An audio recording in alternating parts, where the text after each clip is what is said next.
பிரச்சனை ஒன்று தான். அதை நம்ம அணுகிற முறையை பொறுத்து தான் அது இருக்கும். அதை நம்ம இவர் இப்படி பார்த்து முடியலைன்னு விலகினதை இன்னொரு பக்கத்துலேருந்து இன்னொருத்தர் பார்த்து அதை முடிச்சு வைக்கிற ஆற்றல் வந்துடும். அதனால் பிரச்சனையை அணுகிறத பொறுத்து தான் நமக்கு அந்த பிரச்சனை தீருமா தீராதா அப்படின்னு முடிவுக்கு வரலாம். பெரிய பிரச்சனை சின்ன பிரச்சனைலாம் கிடையாது.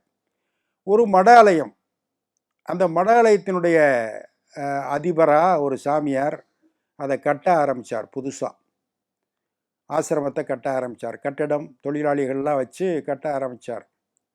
அப்போ ஒரு கட்டிட தொழிலாளி செங்கல் சாந்தெல்லாம் போட்டுக்கிட்டே பீடி பற்ற வைக்க ஆரம்பித்தார்.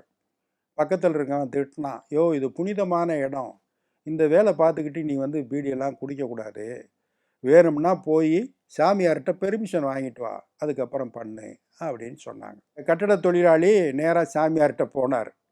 போனோடனே நம்ம ஆசிரமத்தில் கட்டடம் கட்டும்போது பீடி குடிக்கலாமான்னு கேட்டான்.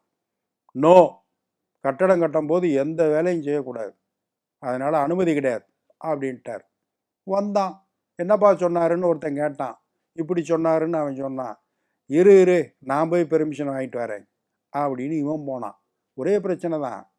நேராக போனோடனே என்ன பண்ணார், சாமி வணக்கம் வணக்கம், தம் அடிக்கும் போது கட்டடம் கட்டலாமா அப்படின்னு கேட்டான்.